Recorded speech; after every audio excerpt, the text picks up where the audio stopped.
So as I said, good afternoon and officially welcome to the IBUILD Graduate Research Fellowship informational session. And this session is designed to kind of give you an entry overview of things related to the cycle of application that is live now for the IBUILD Fellowship, but also so you know who the points of contact are. So next slide. Overview of today's session is that I'll kind of lay out an introduction for the IBUILD program. And my name is Jawanda Grant. I did not officially introduce myself, and I'm with Oak Ridge National Laboratory. I'm the lead for university and student affairs here. And we'll also give you a bit more information about the fellowship as a whole, because that is probably why you are here today. If you are not, this is a great place to be to learn about the IBUILD Fellowship. And that section will be covered by Dr. Rachel Hill from Oak Ridge Institute for Science and Education.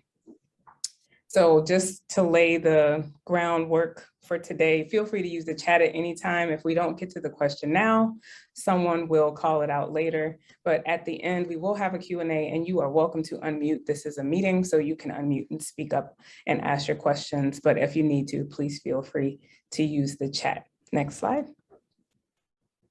So just as a high-level overview of the IBUILD Graduate Research Fellowship Program. So that stands for, IBUILD stands for Innovation in Buildings, and this is a new fellowship recruiting the second cohort. So we actually just did the orientation for the first cohort a couple weeks ago. And if you want to read more about them, that might actually give you an idea of the type of research that they've been doing. That's on our website that you'll see information at the end of the presentation. If you didn't find this through the website, we'll make sure you have that information. And this fellowship is to fund innovative building energy efficiency research to prepare you as the future generation of building technology professionals. And so you may not have thought of yourself as a building technology professional, but what we want you to see is how all of the disciplines come together to support building technology research. This is sponsored by DOE's Department of Energy's Building Technology Office, or BTO. So that's what you'll hear us refer to it as moving forward. And they provide resources and strategies to significantly reduce building energy use and intensity. So BTO funded research contributes to new technologies, and some of those are listed here. This is not a comprehensive list, but these are some examples. Our sponsors for BTO will have some information on the next couple slides with the points of contact, but they are the home of this fellowship, but we have a team of people that help to manage this program. Next slide.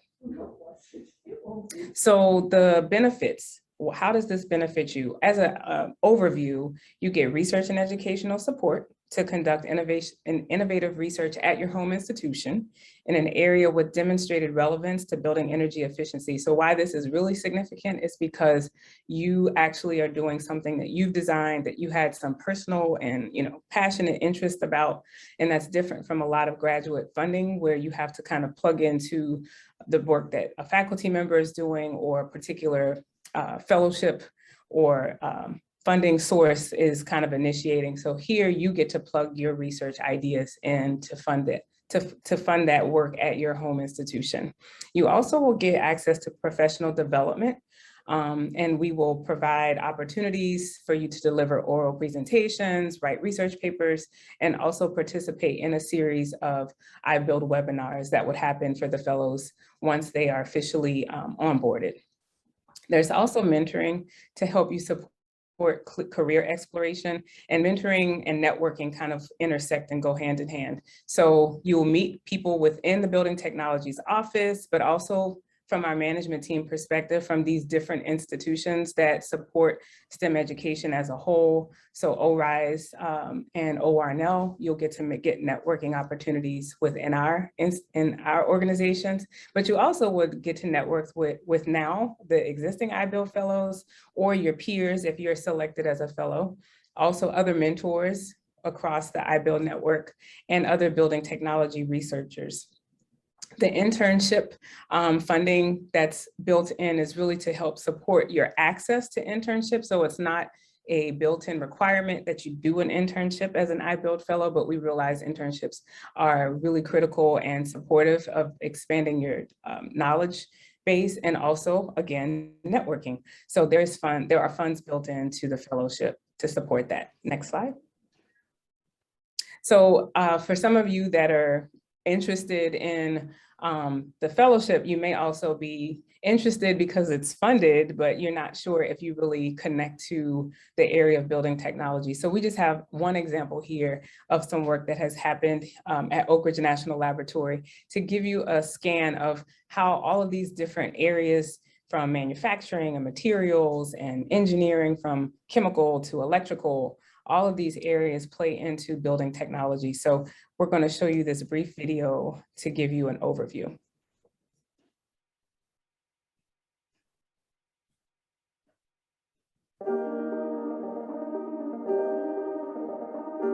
What if a building could store energy and then deploy it on demand?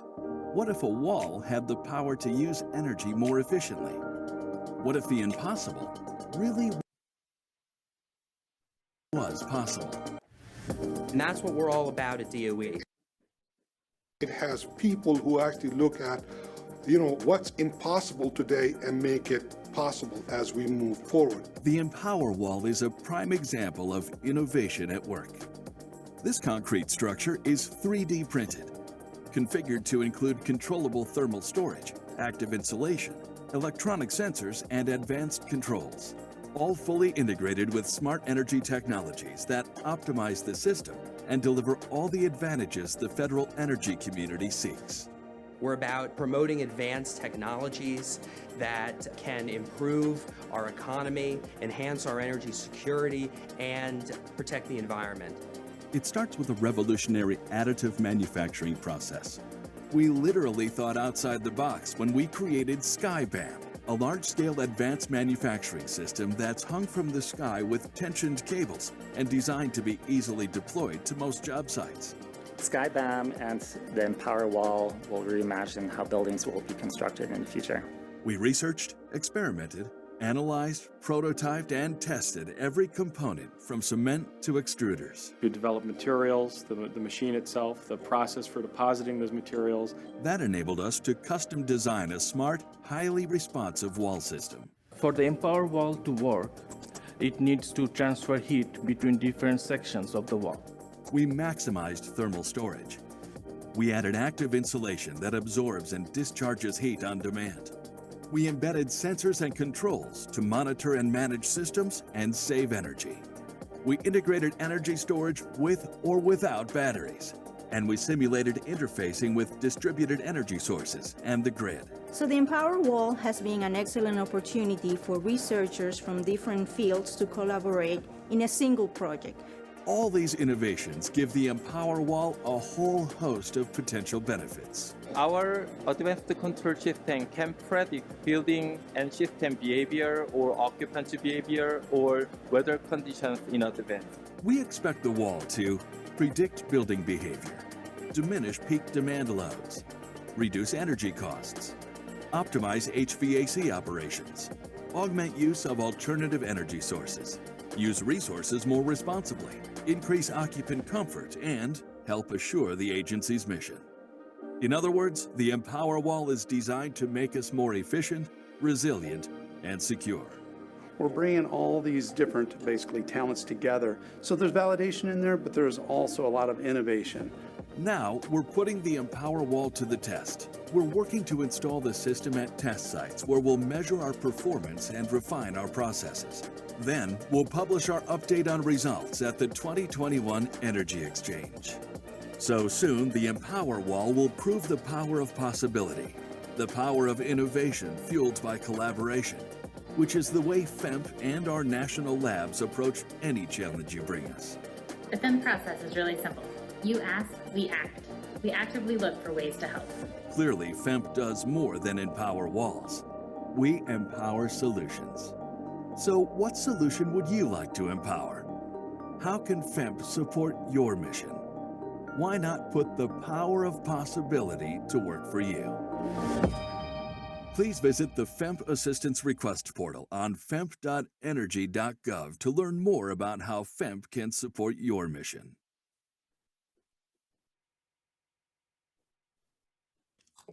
So I hope you got at least a glimpse into how, as they described in the video, all of these different research and technology areas combine to come up with these innovative solutions in building. So again, you can be a part of that by submitting a research proposal about an idea that you have through this process. And on this slide, this is an overview of the IBUILD management team. So we're the ones that helped, not only from the sponsoring from the Department of Energy Building Technologies Office, but prepare this kind of application process and the review process for the application, those of you that apply, and also the program for the selected fellows. So outlined here are some of the members of the management team, and throughout the course of your time, if you do apply, you probably hear from different ones of us, or may reach out with some specific questions. So this will be in your slide deck that we'll share, and you can reach out if you have questions. Next slide. So now I'm going to turn it over to my colleague, Dr. Rachel Hill, who's going to actually start into this next phase of, conversation around the application and what that entails, and also what you might expect to see if you were to receive the fellowship. So I'll hand it over to Dr. Hill from Oak Ridge Institute for Science Education. Thank you so much, Dr. Grant, for that wonderful introduction to all things IBUILD. We're so happy to have this time to discuss this awesome opportunity. And as Dr. Grant stated, we have just kind of launched or onboarded our first cohort. And so some of these things, were just a thought, and now to see them realized and to get to this point where now we are offering this for a second year, we're very excited. So who should apply? You may be thinking, does this fit kind of my needs or where I'm at right now in my academic courses? So this opportunity are for master's and PhD students with at least 1 year remaining. And so for those current undergraduate seniors, as I was looking through the chat, we have a couple here on the phone. You have to be enrolled into your master's or doctoral program by September 1st, 2022. Students with innovative research ideas in an area with demonstrated relevance to building energy efficiency. And we'll talk a little bit more about what that looks like in your research plan. And then lastly, those students who are seeking research career opportunities in building technologies. So whether that's in national laboratories, industry, or academia, this program is for you. Next slide, please. So benefits, this is a very important portion of the program. So, if you are afforded the opportunity to have this fellowship, you receive a stipend of $35,000 annually. This is up to 3 years with renewal every 12 months, up to $25,000 in tuition reimbursement, eligible for up to $12,000 for what we call a travel training allowance, which covers costs surrounding travel, materials, and supplies. And then lastly, up to $16,000 annually for a health insurance allowance. Next slide, please. So a little bit about the eligibility review and our criteria.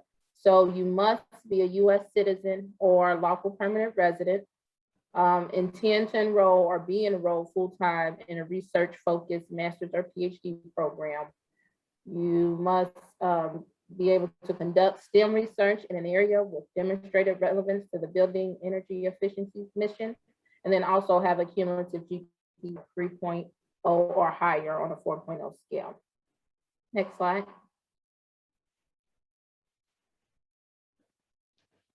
So a little bit about the terms. As I stated, you all are cohort 2. So we just finished our IBUILD orientation for our first cohort a couple weeks ago.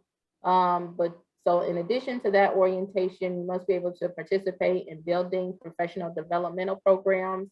And we are currently working and modifying what that year looks like as far as the offerings in that professional development stratosphere. Must be able to present poster at the annual BTO peer review or the IBUILD symposium. And then lastly, submit an annual written research report.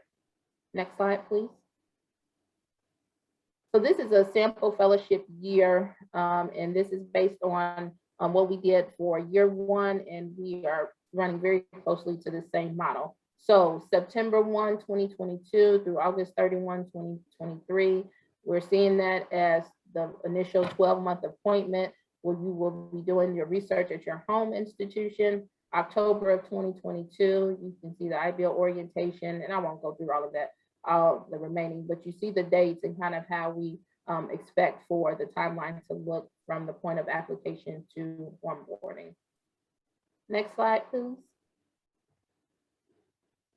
So now, so as you may not know, but hopefully if you're here, you've noticed that the application is open, and this application will be open through December 1st, 2021 with a close date of 5 p.m. Eastern Standard Time. And so I want you all to take note of that. This is Eastern Standard Time, so just make sure you're keeping that in mind when you're trying to submit. The offer notifications are expected, and these are by date, so not necessarily on this date. So by February 15th, we should have our offer notifications out. Offers being accepted by March 1st with the earliest start date around July. So, you know, just depending on where you are in your graduate studies and how you are navigating through your summers, we wanted to make this an option for a summer start date if necessary, but at least the latest start date is September 1 of 2022. Next slide, please. So what does the application include? So it includes a proposed research plan, a research summary, research goals and aspirations, a diversity statement, which is there to for you to be able to add any information about how your experience and diversity of thought kind of leads you to the research that you are presenting, a resume, 2 letters of recommendation, and transcripts. Next slide, please. So a little bit about what the expectation is in the research plan. So on the previous slide, I showed all the items that needed to be a part of your application package. Please note that if your application lacks any of those components, it will not be considered for review by our reviewers.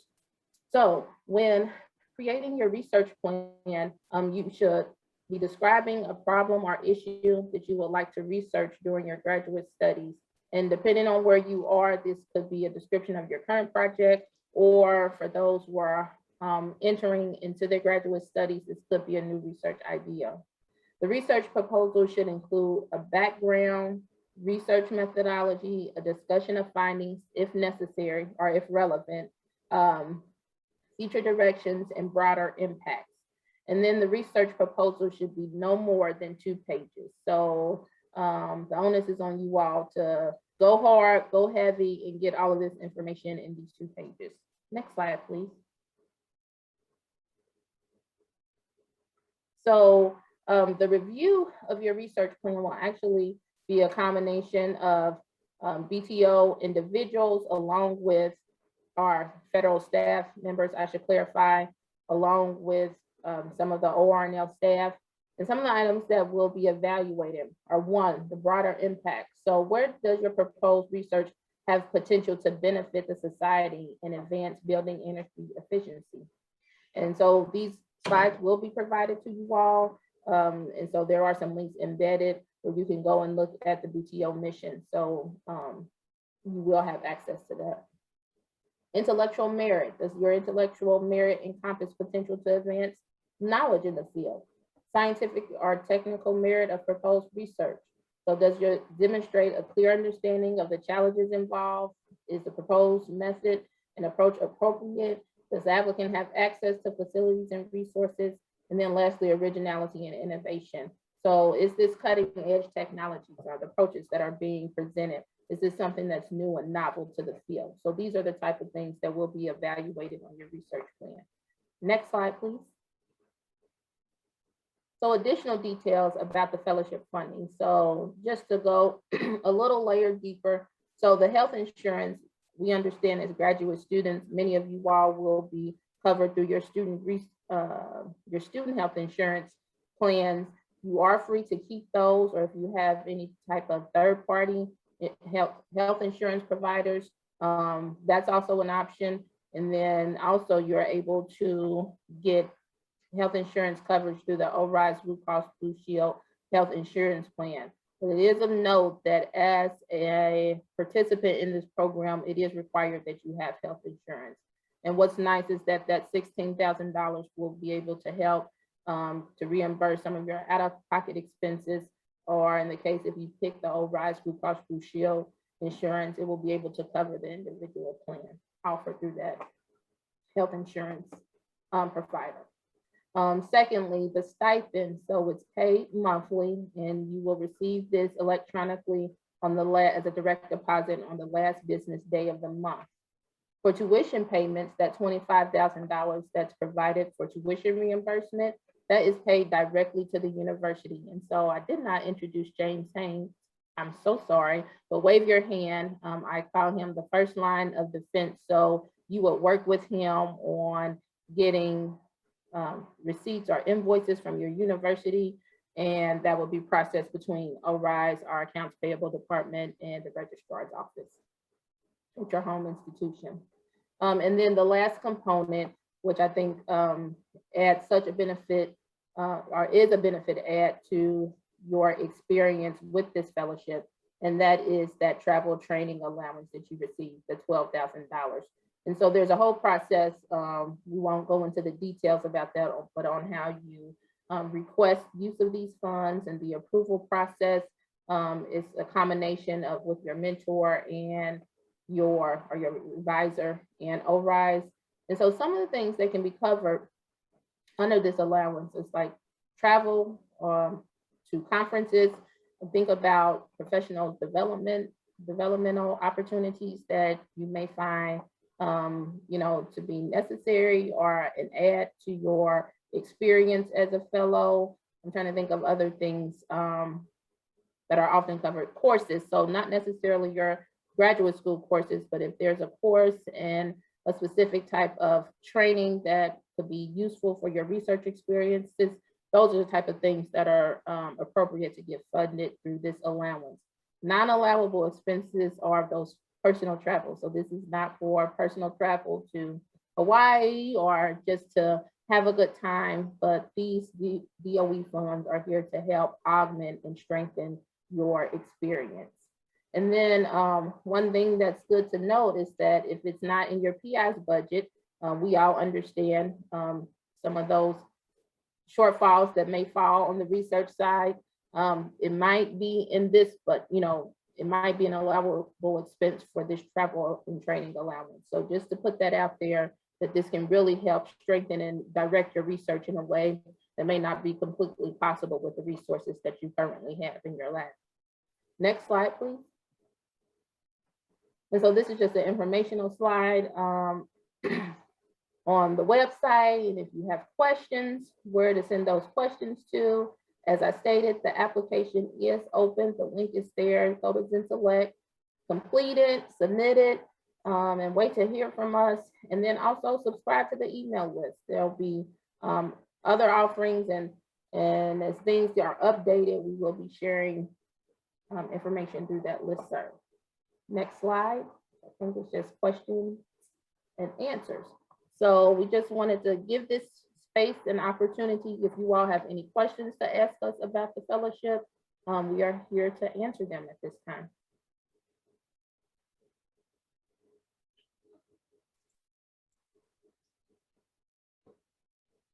I did see one question early on from Ty Keith regarding your major in construction management. So you are right, that is not listed as a discipline in our eligible discipline list, but I would ask you, I'm not sure what college, like is that, if that falls under the College of Engineering, you may just need to start at the high level and add that to your application.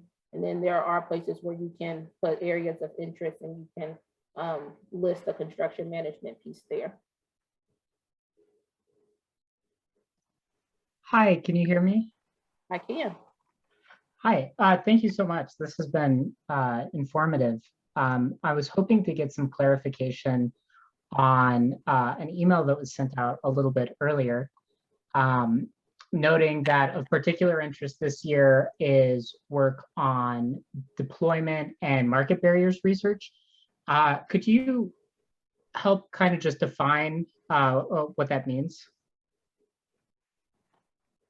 I'm not really sure about that email that was sent out. Dr. Grant or Haley, do you have any additional information about that?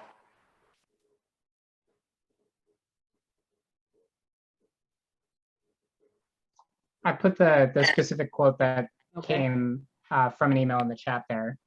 It was sent out on September 15, I think.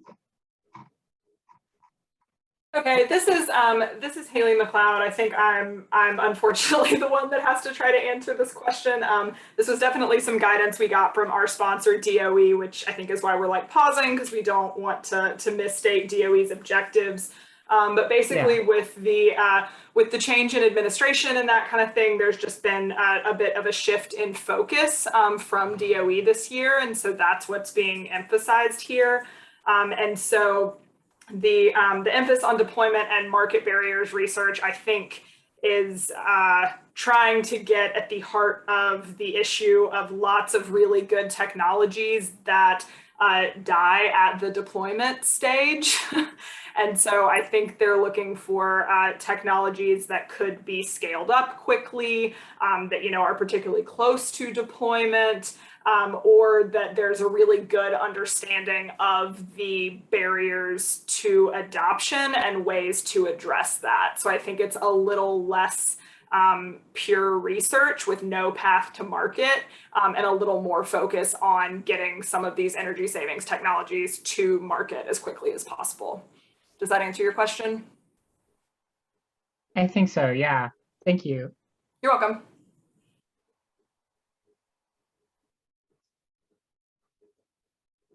Any other questions from anyone?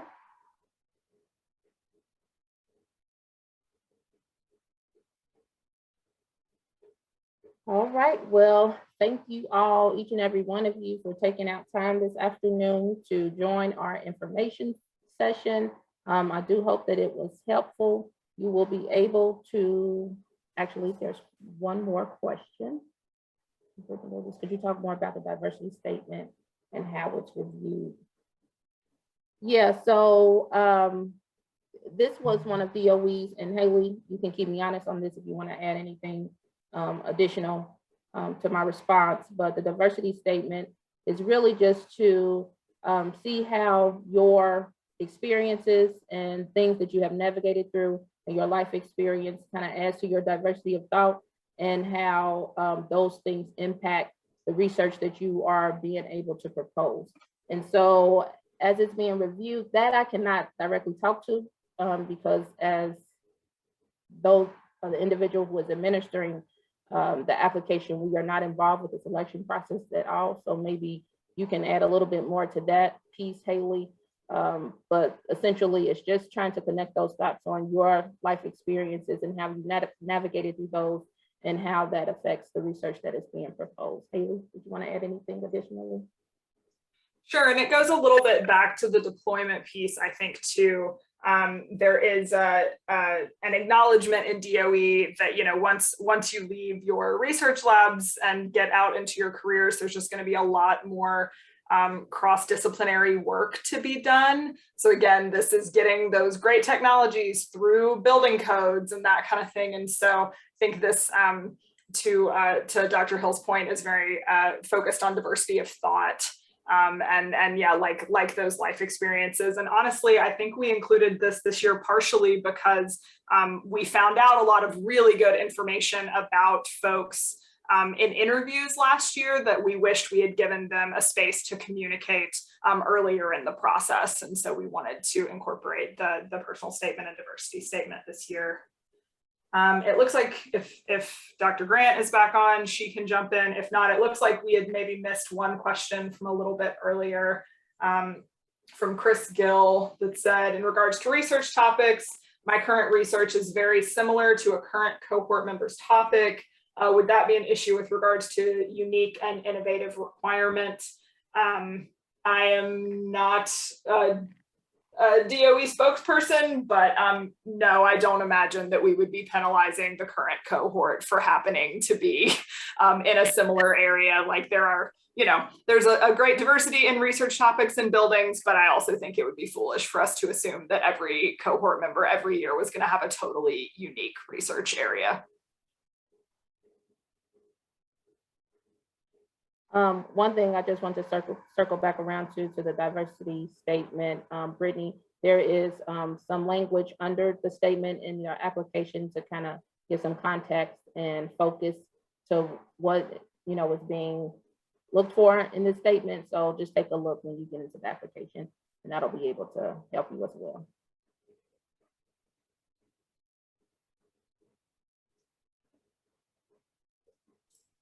Any other questions? Looks like another question came in about, oh no, wait, you answered that one about the construction management. And yeah, that's just a Zentellect limitation. You're just supposed to choose the closest one to what you're doing, right, Rachel? Correct. And so, Ty, that's the way I would direct you. Just choose one that most closely fits, because that is a very field specific major, and we just don't have the breadth or the width within the system to go down that many levels. So just find the one that mostly applies, and then you can make it make sense in your research plan and as the information you provide in your application.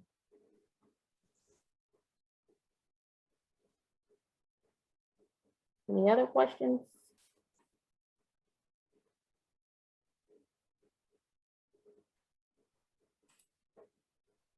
So here's one. If my current project that I'm working on is already funded by DOE, could I still apply for this fellowship?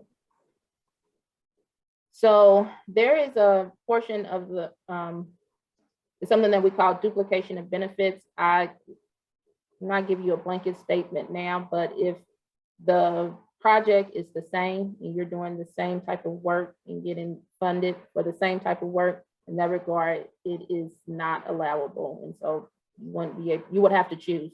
I don't want to say that you can do this fellowship, but you will have to choose where you will want to receive your funding from.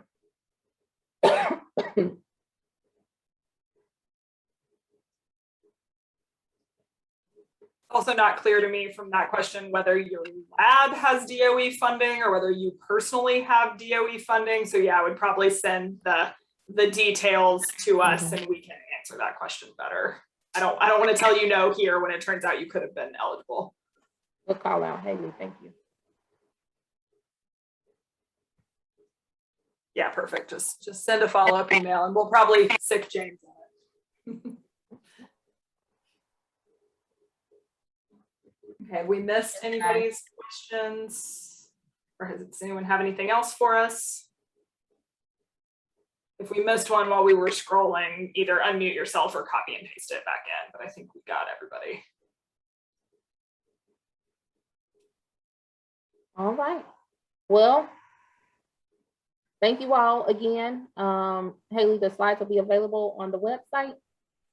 Yes, there is a recording of this session, and so last year's slides and info session recording are up, and they will be replaced with this year's.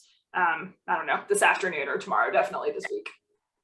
Oh, it looks like we did miss a question from earlier. It said if you plan on transferring into the PhD program from the master's program in the fall, can you apply under PhD? So will you be done with your master's program at that point? I think you would, if you would be finishing your master's, I think you would have to apply under PhD because the eligibility requirement is that you have at least 1 year left. Does that sound right, Rachel? Yes, you are on it. And then just think about that date that I drew out for the September 1, 2022 date. Whatever academic level you'll be at that moment, that's what you should be applying there.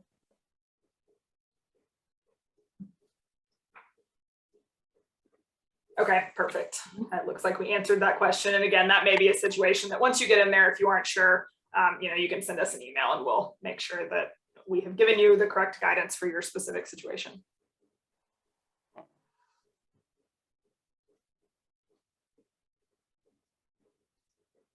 Right, going once, going twice. Every time I go to say thank you, another one pops through. So I just wanna Exactly. make sure that we catch everybody.